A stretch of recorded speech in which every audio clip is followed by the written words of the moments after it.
I want to give a special shout out to the team at CastSource. They have made my dreams come true for this podcast, and they can make yours as well. If you have any aspirations of hosting your own podcast, talk to my guy, Eric. You can find him on Twitter at Eric_Kaz, Kaz. He is all about giving people a platform and letting their voice be heard. So reach out and you won't regret it.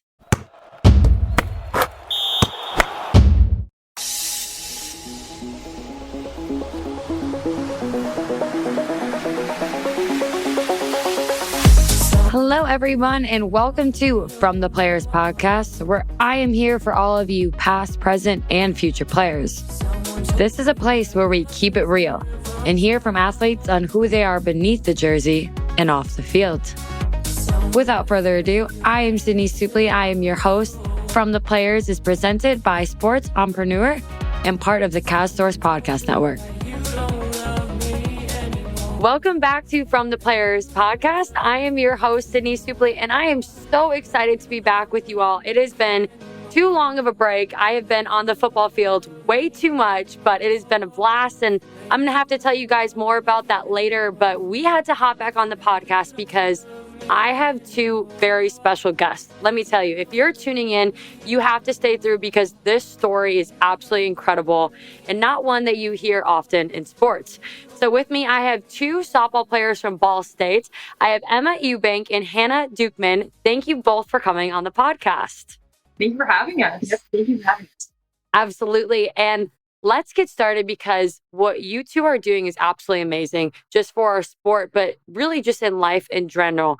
For those of you who do not know, I mentioned already, you are two softball players for Ball State. And not only are you players, but you guys are both studs. You know, you're some of the leaders on the team. And with this new wave of NIL, there's an opportunity for athletes to really gain attraction, but also money, donations, sponsorships, all through their name, image, and likeness. But you guys are deciding to do that in a way to really just benefit others. Can you talk to me a little bit more about that? So if you guys ever pay attention to all of the big athletes in college, they have very high NIL values, if you want to call it that. They have a lot of money to their name. They get a lot of money personally, but Emma and I here are trying to do something a little bit different, something bigger than the game of softball. And we're using our NIL to raise money for childhood cancer awareness through St. Jude's Research Hospital. When you say bigger than the game, I mean, it doesn't get any bigger than that. It is just, absolutely incredible and something I honestly haven't heard being done before. And I think that kind of brings up the whole conversation where a lot of people are looking at athletes and like, why do you need the more money? But you guys aren't doing any of this for you. You're doing it for other people, patients who have cancers or family members who have loved ones who have cancer. And why specifically is cancer what you guys want to raise money for? For me specifically, I want to go to the research side of things while Hannah wants to go be the pediatric oncologist over here. But we both have very unique stories. And mine starts out with I wanted to be a vet my whole life, which is crazy. And then the last year of high school, I was like, well, I don't know what the heck I'm going to do. I don't want to pursue this career path anymore. So my teacher was running a medical interventions class, which talks about therapeutics for just different diseases. And I just absolutely fell in love with it. And ironically, she passed away from cervical cancer 2 years after that. So that was a really hard loss for me. And then my family also lost my uncle Timmy when he was 14 years old to brain cancer, pediatric brain cancer. And I never got to meet him, but I hear all about him from my family. And it's just so heartbreaking that I never got to meet him because a disease took him away so early in life. So that's kind of driving my passion for why I want to do it. Mm-hmm. It's absolutely heartbreaking to see kids go through cancer on a daily basis, through the chemo, through the radiation. And for me personally, it's very important that I find some new therapeutics later in life. I'm actually applying for my PhD this fall. So that's going to be my total goal in life, just to find something new for kids to actually use to cure cancer. So, yes. So I'm a little bit different. Like Emma said, she likes the research part. I want to work with people in the future. So I've always been like very fond of children. I love being around them. I love babysitting. I've always loved children. And actually, right when the world shut down from COVID in 20, would have been 2020. So in March of 2020, I actually lost my grandpa about a week after the world shut down to cancer. He was our rock in the family, lived 20 minutes away, so we got to see him all the time. One of my biggest supporters. And then actually a couple of weeks after that, I lost my other grandpa to cancer as well. So kind of like tying in the love I have for children and then the heartbreak that my family and friends all had to go through two of my grandparents passing away, I kind of put it together. And I'm currently applying for medical school to see where that goes. And I would love to be a pediatric oncologist. I just love hearing your guys' stories. And I know pretty much probably anyone listening on this podcast. And really, if you walk into any room and you said, raise your hands if you've been affected by cancer or knew someone who was affected by cancer, guarantee 99% hands go up. And, I can't help but relate to just Hannah, your story. My grandfather was my entire world, like my absolute biggest supporter. Similar to you, he literally lived like down the street from me. I don't think he ever missed a softball game. And I lost him at the end of my junior year. And the whole senior year, it's like I continued to look in the stands and I knew he's there, but we can all speak to losing someone we love because of this, horrific disease. And with what you guys are doing, I think it's just even more impactful. And I'm curious of kind of how the response has been and the outreach so far with NIL, trying to tell people your stories, tell businesses. What's the feedback you guys have been getting? So actually, there's so much gray area still in NIL. So there's a lot of yeses and nos and maybes. So, and then I actually have an agent through Pliable Marketing. His name's Greg Glenn. He kind of helps us through what we can and can't do. But he gave us the idea of the cleats. We designed cleats for childhood cancer awareness. We wore them last season. We were actually the first college athletes to do something like that. It had to get cleared in our MAC conference, NCAA, and like Ball State in general. But like our teammates, we didn't really tell them at first because we weren't really sure if it was going to be something that was actually going to happen. But when we kind of just walked in one day and wore our cleats to the first game, they were like, what the heck are those? Those are so cool. And both of our hometowns, we've had some articles in the papers and some radios, and we got to be on Fox 59, the news in Indianapolis. Some people at Ball State, like news articles, some stories on us. So it's been really nice to know that we're supported, but also being supported about like a cause that's just so, like you said, impactful for so many people. That's amazing. I want to hear more about these cleats because if you play college softball, everything's about the cleats. Like, tell me what they look like, how you design them. Yeah. So me and Hannah actually, like our motto is #CureCancer. We're actually participating in the St. Jude Walk Run in Indianapolis on September 30th, and that's our team name. So we designed cleats with the #CureCancer logo on one of them. That's kind of like the similar one. On mine, I have gray ribbon for pediatric brain cancer for my Uncle Timmy. And then on the other cleat, I have the gold ribbon for childhood cancer. And then I also have like a Bible verse on the back that says, no weapon formed against me shall prosper. Love it. Love that Bible verse. I think it hits home for a lot of people just because you want to be stronger than the cancer. Like you are stronger than the cancer. God always wins. So yeah, that's kind of what I have. Yep. So I have, both of our cleats are different. So like we both have the yellow gold for the child cancer with the #CureCancer on it. And then my personalized one has 3 different cancer ribbons on it. 2 for the 2 grandparents that passed away and 1 that is currently still fighting his battle. And then I have a Bible verse on the back as well, just talking about to be strong, be courageous through all things. And then I also have a smiley face on my heel because my grandpa that passed away in March right after COVID, the one that was our rock in the family, when he was diagnosed about 2 years prior to me pass, he wanted us to be smiling. He wanted us to be happy. He didn't want us to worry. So I got a smiley face because the first time I got to meet him see him after he was diagnosed, he wrote us a letter on the door before he walked into the house. And it said, always remember to smile. And I actually have his handwriting tattooed on my wrist. And so that's like a smiley faces in general, kind of like, they're big for me, but also just my entire family. All my roommates here can probably vouch for me. I'm a smile girl.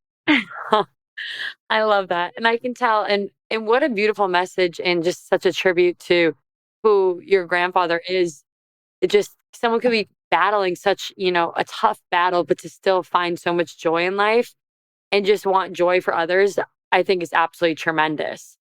And one thing that I really love about the two of yours is how you have a Bible verse. And, for anyone who's listened to this podcast before, they understand that faith is something that's really special to me and something that I love shining light to because it's not really something we're usually able to display on a softball field. You watch a game and it's hard to show that you're a believer sometimes, or it's hard to see the person who is, thanking the Lord for this game. And I'm curious kind of a little bit about how your journey with faith has played into just what you're trying to do here. Right. It's played a huge part because really we didn't think this idea was going to go anywhere. Kind of just having faith in the Lord just kind of drives our passion for it, had to see it out through just everything that was happening. And personally for me, like in the summer, like mental health's a big thing for me. I was struggling with mental health through the summer. My faith was kind of getting away from Jesus a little bit. But I got to take a mission trip to Hungary this summer and teach softball while sharing my faith, which was amazing. Life changing for me, brought me back to Jesus. So I actually just got baptized last Friday, which was awesome. I saw. Big shout out to that. I absolutely love that. Yeah, to do it with my teammate that was actually over in Hungary with me, which was awesome. And yeah, basic huge thing. And we don't get to talk about it as much as we should be able to because it's just such a hard thing to share sometimes. And it's so awesome that we are sharing it right now. So yeah. Sorry, before we hop over to you, I just want to ask a little bit more about your mission trip. Can you just tell me like what was the most impactful or maybe a moment or memory you were always going to take from it? Yeah, so going over there, like the girls, obviously, they have different experiences than we do. Softball's not like a huge game over there. It's just now like kind of developing. So sharing my skills on the field was so awesome to see like them get better literally over a 5-day period with pitching. But the skill part wasn't the coolest part of it. It's just like literally sharing my faith. Like we had little groups set up during lunchtime and I got to know more about the girls, share like what I can definitely just share like a lot of my experiences and kind of, this kind of the same. And it's awesome to see them kind of associate themselves with me. And what was so cool about it, I shared Jesus with people that have not even like heard his name before. And I am currently staying in contact with a girl over there that just heard Jesus's name when she was at camp. So I'm kind of discipling her through that right now. And I'm sending her a Bible over there. So yeah, it was just amazing to see like their faith grow. Like even though like if they weren't, didn't accept Jesus Christ their Savior right then and there, like they heard his name. So I love that. Hannah? So we went to church, we went to Sunday school growing up, but I feel like in college, it's really, really become even more prominent in my life. We've done a Bible study with our team. Whoever wants to be a part of it is more than welcome. We do that every week. And we were actually talking last week about how, like the little things, we play a game of failure. A good batting average is you're going to fail 7 out of 10 times. So just remembering for us, especially, that that's part of God's plan. For me, especially right now, I'm going through medical applications and I just that. So that's obviously a big thing for me too, of just laying it all out for him and like trusting in him through the path and the journey that he has planned for me in my future. But it's awesome that we have a growing group this year in our Bible study. So we're surrounded by lots of faith-driven girls on our team, which is like wonderful to see our group continuing to grow. Our prayer circle before games always grows every year. So it's really, really exciting to see it being spread amongst the girls on our team. I love that. And I think that's one of the things I probably miss the most is just how special those team Bible studies are and the prayers before the game. I think that's the part where I felt so connected because I was like, wow, like you're blessing us with this game, but you're also blessing me with sisters in Christ and teammates and people who just can love on you as we're in this amazing moment. So there's just nothing more special. And I just commend you guys for what you're doing on your team and just everything off of it as well. I'm curious about how have your family's reactions been? Because obviously both of you have been impacted by cancer in different ways with your families. Like how much did this mean to them when you came to them and said, we have this idea? Specifically, my grandma, who was married to my grandpa that passed away, she is like, some people are mom and dad's girls. I'm a grandma's girl. She's my person. So she's been really emotional through all this because of just all the support that this cause has gotten and just how much I've used my grandpa's memory through a lot of my reasons why. But also, like, my mom and dad are super, like, uplifting. My sister as well. She spreads the word whenever there's something to spread, whether it's an article about something or trying to raise donations for St. Jude. It's really nice to have people behind you, supporting you, loving you, and just being right by your side through it all. So it's my family is their blessing behind, like, just through everything. So yeah, and then like my mom lost her brother obviously at a young age. She has 3 other sisters, so bigger family, and my grandma just struggles. My grandma and grandpa both struggle just getting over like his death to this day, and it's just sad to see because they've never seen him grow up. Like, it's like what could have been. But, my grandma lost faith through that whole journey and somebody brought her back. And it was really cool to see how she's kept her faith through just such a horrible tragedy. But just sharing like my Uncle Timmy's name just like means he didn't die in vain. Like he died for a reason. I feel like everything happens for a reason. Yeah, it may not be the outcome that we want, but I feel like he has literally driven the passion inside of me. And I never even met the man. And he just drives so much passion. And I just love that I get to share his story and spread awareness about what he died from. So, Since you guys have started this journey and using your platform in softball for so much bigger than that, but raising money for people of cancer, what has been the most rewarding moment? I think just the fact that we're just 2 girls in Muncie, Indiana, no huge big school, no huge town or anything, but seeing the passion. So I've lived with Emma all 4 years of college. We're seniors, so we've been together since freshman year. And I feel like every year, firsthand, I can see her passion go further every single year. But it's exciting. It's awesome to see. And we've been in this together since day one. And it just kind of happened that God put us in each other's lives and we have very similar passions. Just I'm the people person and she's the research gal. So I always told my mom when me and Emma kind of started getting to know each other and what we wanted to do, I was like, it'd be the best thing in the world was down the line, like we have jobs. She's in my lab and I'm in the same hospital working together. But it's just cool that like our worlds collided and yeah.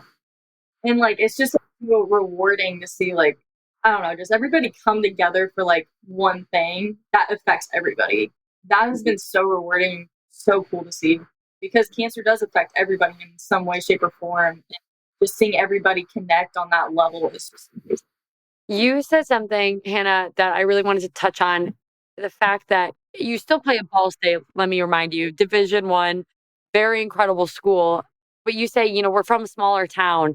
And I guess for anyone listening, because I think so often we can tell ourselves that narrative of, oh, I would love to do this, but, I'm from a small town or I go to a small school or I'm just a woman in NIL. All the money's for the football or the men's basketball. Like, how can anyone listening, can you say to them, no, you can make a difference no matter what school you go to, what team you play for, what sport you do? Like, if you believe in something and you're passionate enough, go for it. First, I will say networking is probably, you hear that a lot about jobs, about your life past college. For example, we just got off a Zoom call with a guy who is in the medical field, was in the Army, and 20, 30 years ago did surgery on Kobe Bryant and Muhammad Ali. And so it's kind of like no dream is too big for anybody. And I actually was talking about this the other day in Bible study. We read this book called Chop Wood, Carry Water. And there was a section in about all these famous people, and they wrote a story about them being bankrupt or homeless or anything like that. And at the very end, it was like, this was Will Smith. And so there's so many people who you think nowadays are just famous. Like they probably have always been that way. They were blessed in the beginning of their lives. But I don't think it really matters where you're at, your lifestyle or anything like that. Emma and I, I'm going to be honest, we weren't really sure if this fleet thing was going to happen just because it had never before.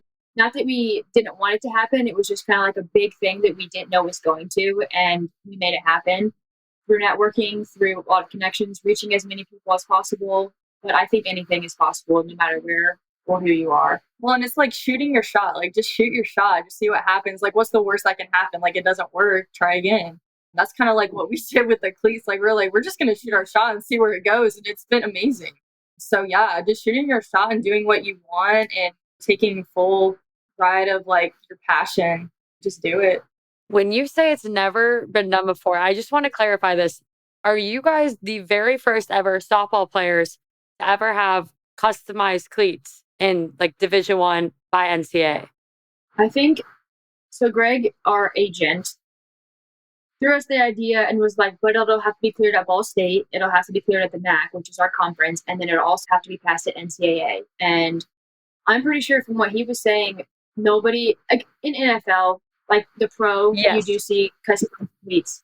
But I'm pretty sure he said we were the first college athletes, female and male, I believe. That is incredible. Like when you even like say that, like, are you like, oh my goodness, we did this?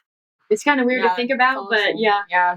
I mean, it is just absolutely like unbelievable what you guys are doing. And I keep saying that because I feel like I'm speechless though. But I mean, you said in the beginning, I'm going to keep bringing it back, is that it's bigger than the sport.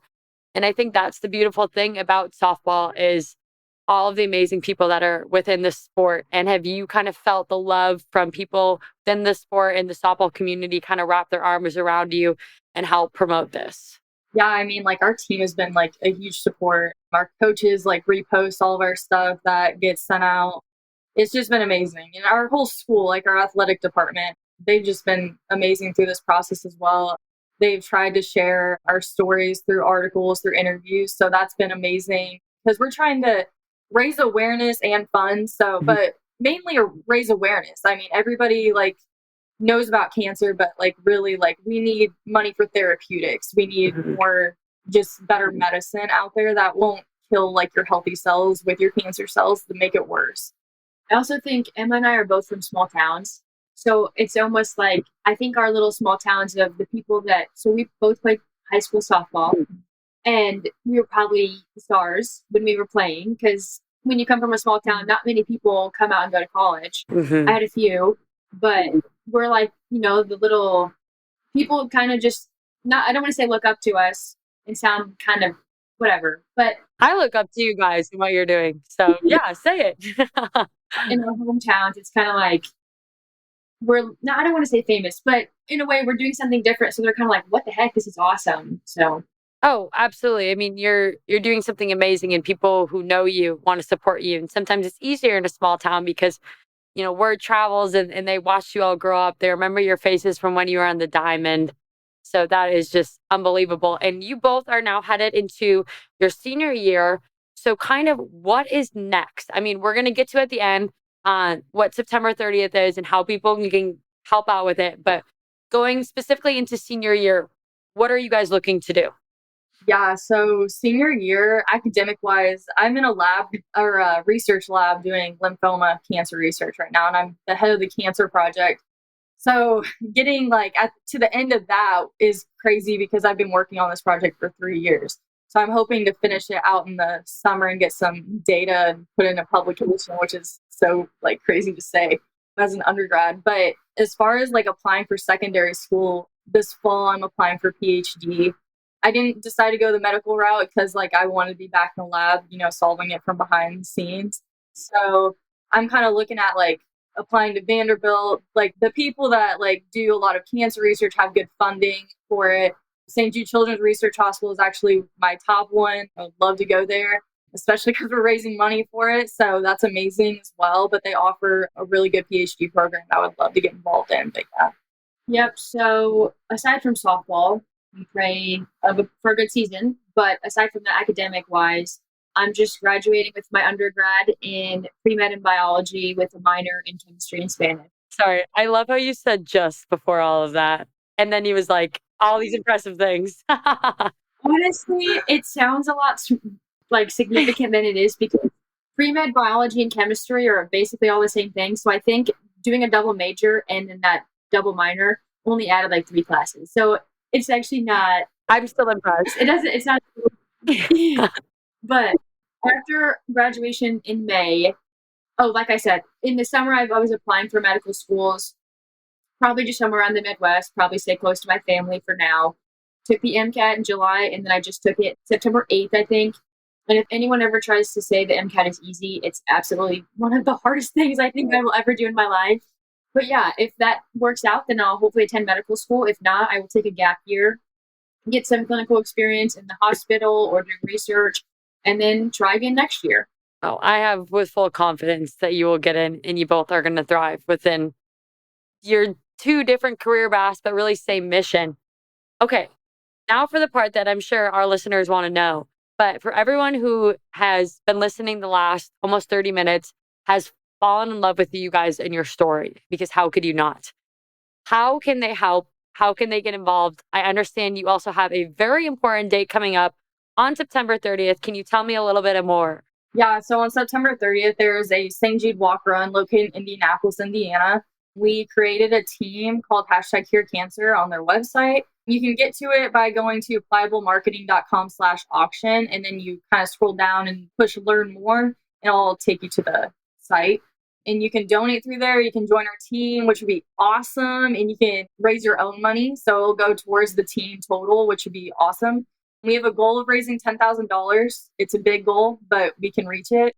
We already have about $2,000, which is awesome. Like it's so crazy to say that we have $2,000 even. But yeah, that's kind of how you can get involved. We also have merchandise, and all proceeds from the merchandise goes to St. Jude's as well. So we also have our cleats are being auctioned off. It already ended, but we did raise $800 from it. So we raised $800 for that. That'll go to St. Jude's. But also, the St. Jude's Walk Run, you don't have to participate. You can do it virtual. You can join the team and not raise money. You can do whatever you want.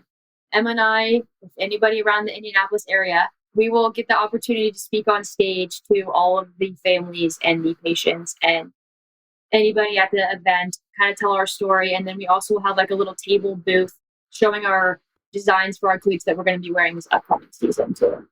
So many incredible ways just to be able to donate. And I myself actually have signed myself up for 3 different marathons in the fall because I needed a challenge. And it's actually, this has all been such perfect timing, and I think just God's blessing. But with each one, I'm like, I need a purpose to run because you're running so far. I can't just do that for myself. I would have stopped at about mile 2. But so I've had just a lot of time to really think about the different things I want to run for. And I want to run one of my 3 for you guys and just everything you stand for, because it's just absolutely incredible. And I cannot encourage enough other people to please do the same. These 2 girls are absolutely just amazing. And you guys are making headwaves in the sport and in life. And you're only going to continue to do so. Thank you so much. That means a lot to us. Oh, absolutely. It is my pleasure. And for anyone else who wants to know, hear a little bit more details, I will put kind of a link in my podcast you guys can go to, where Emma and Hannah will drop all the information that they said just a few minutes ago. So you are able to click back through and just follow along with them in their journey and their Cure Cancer team. So without further ado, Emma, Hannah, thank you so much for coming onto the podcast. Your story is truly admirable and something I think we all honestly can walk out here today learning how we can do anything, and we can honestly change the world one person at a time, because that's exactly what the 2 of you are doing. So thank you both for coming on the podcast. Thank you so much for having us. It's been awesome. Really, really appreciate it. Absolutely. Well, this has been another episode of From the Players podcast. I'm Sydney Supley, and I will talk to you all soon.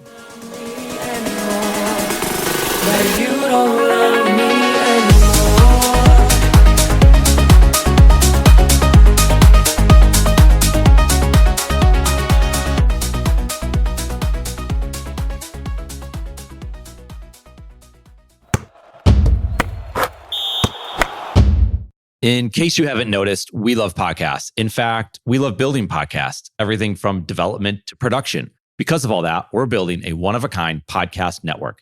If you have a podcast or looking to launch a new podcast, then we should talk. You can message me on Twitter at Eric_Kaz or hit us up any way that works for you. Let's talk about your podcast joining this one-of-a-kind podcast network.